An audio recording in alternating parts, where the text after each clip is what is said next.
The tourism minister optimistic about this year's numbers, a big announcement for Grand Bahama Island, and police investigate an armed robbery at LPIA. Good evening, everyone. I'm Leah Cooper with your JCN News for this Thursday, March 17th.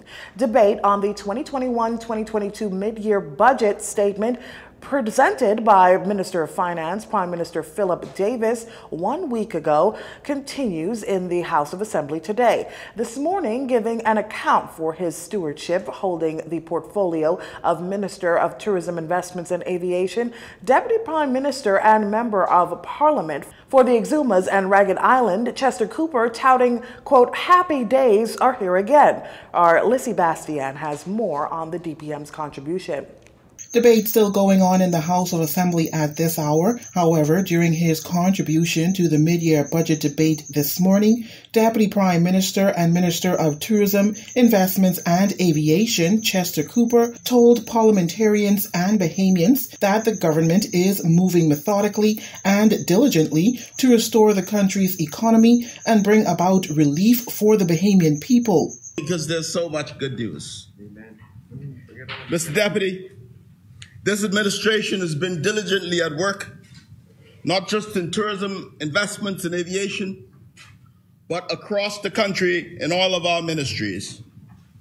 And what I want to say to the Bahamian people is that after much suffering, some of which was beyond our control, and some of which was directly due to missteps of the Minister administration, happy days are here again. What is undeniable is that we have turned a corner in the COVID-19 pandemic, and we have turned a corner in the return of tourists to our shores. While the tourism industry saw a decline in tourist arrivals in 2020 due to the COVID-19 pandemic, the industry is now seeing a return to more robust numbers, and that's due to more resorts coming back on stream, such as the fully renovated Sandals Royal Bahamian and Margaritaville and The Point. Cruise ships also seeing a return to more robust passenger numbers. The DPM says with the ease of COVID-19 protocols occurring steadily in the cruise industry, we will see even more passengers coming as cruise port bookings for this year are expected to exceed last year's and bookings for next year to exceed 2022. The port can also now accommodate the world's largest ships. This month, we welcome Royal Caribbean's Wonder of the Seas, and we expect to welcome Carnival's newest ship in November on their inaugural voyage. Cruise tourism is experiencing an increase in bookings after mass cancellations in January due to the Omicron variant. And we're expanding our capacity for cruise visitors, infrastructure-wise, while preparing downtown to become one of the best destination attractions in the region. DPM Cooper says with more than $130 million invested to date, all the berthing work at the port is due to be complete before the summer, with the rest of the major work and the superstructure expected to be complete by December 31st this year, sparking the redevelopment of downtown Nassau. That said, responding to criticisms by East Grand Bahama MP Kwesi Thompson that the government is taking credit for work that the former minister-led administration began, the DPM took a moment to thank the former administration. However, he adds, while there is no question that the new cruise port will greatly enhance downtown with more than $200 million in investments, he is by no means satisfied with the state of downtown and says his government intends to fix Bay Street. To put it frankly, much of it is an eyesore, and the old world charm that we have tried to preserve for decades has been lost amongst the dilapidated buildings and the lack of proper structure and the lack of city management. Let me also be clear in stating that the status quo cannot be allowed to remain. Hundreds of millions of dollars in investment cannot be complemented by acres of neglect and disrepair. How we got here is less important than what we intend to do next. Next week, I will be meeting with downtown property owners to discuss the way forward. As Nassau is the single busiest port of entry in the country, the Deputy Prime Minister says the government will apply existing laws to manage downtown and introduce new ones where necessary to have it restored, kept clean, and provide a unique experience for our visitors and Bahamians.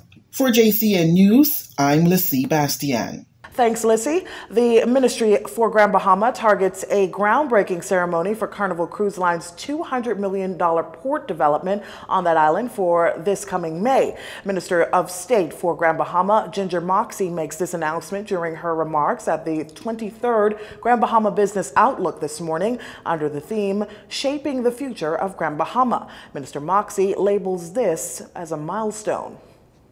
Ladies and gentlemen, today, I am also pleased to announce that we have been working in partnership with Carnival Corporation on finalizing all permits and approvals to start the Grand Bahama Port project. Carnival has shared that they are committed to developing a Bahamian experience in this new port. This project will provide opportunities for many entrepreneurs and employment for the Bahamian people, both during the construction period, which is expected to last for 2.5 years, and during the operation of the port, once open, which is now scheduled for November 2024. She adds that significant headway has been made in the government's close to finalizing all that is needed to start the project. The project was initially announced by Carnival Cruise Line's president, Christine Duffy, last week during Carnival's 50th anniversary ceremony in Pompey Square. Minister of Tourism, Investments and Aviation, Chester Cooper, also told reporters that part of this investment and partnership is looking towards the future where we will be able to bring more ships to more places in the Bahamas that will mean the benefit for jobs and economic impact to Bahamians. Health and Wellness Minister Dr. Michael Darville says shovels will soon be in the ground for the $29.5 million construction of 10 new Family Island clinics and renovations of 17 existing clinics. He shared this news during his contribution to the mid-year budget debate in the lower chamber on Wednesday.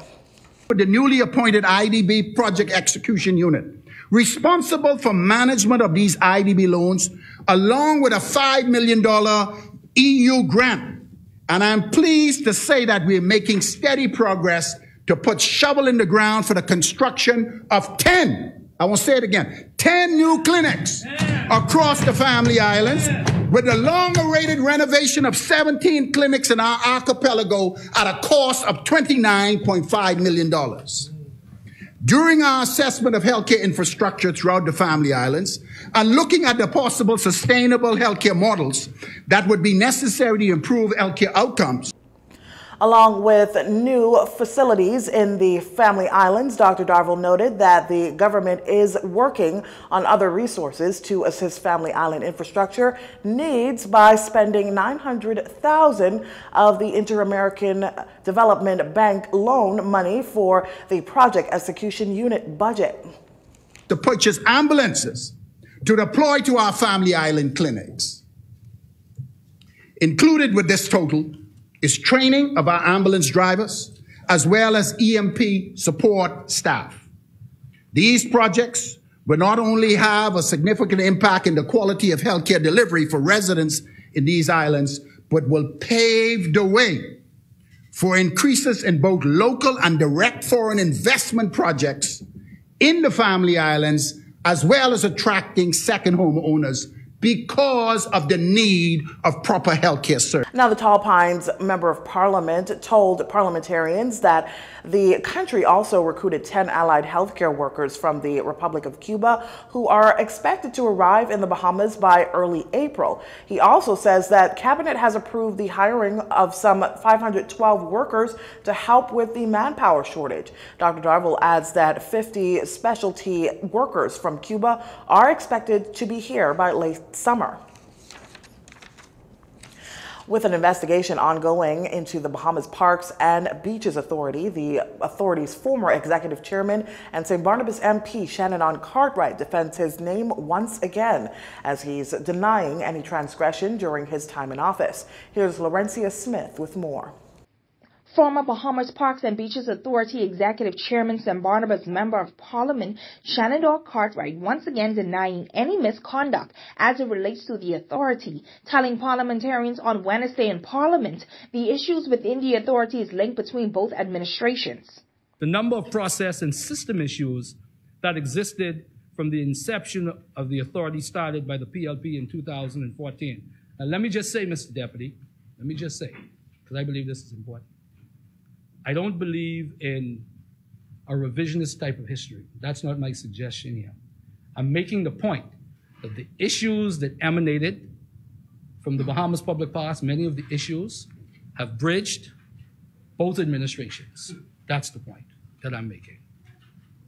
Many improvements were made during both, but some still remain, and this government will have the opportunity to address them. The Prime Minister has noted repeatedly that the investigation is underway with respect to contracts given under the former minister-led administration.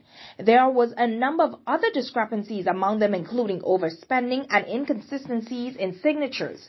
The St. Barnabas MP noted that while in office he was given instructions and directives from higher authorities and says he will leave it like that.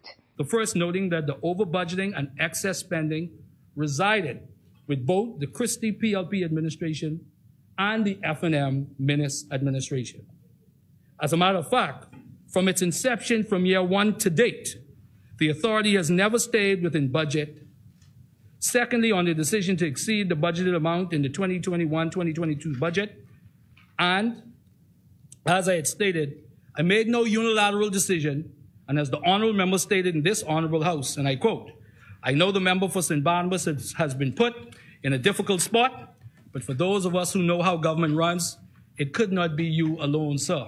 Now the authority is still in its infancy stages, according to MP Cartwright, as it's been in existence for 8 years. And when becoming chairman of the authority, it was in existence for 3 years, which he says is notable to point out, as good governance structure of the authority was in and is still in the maturity process.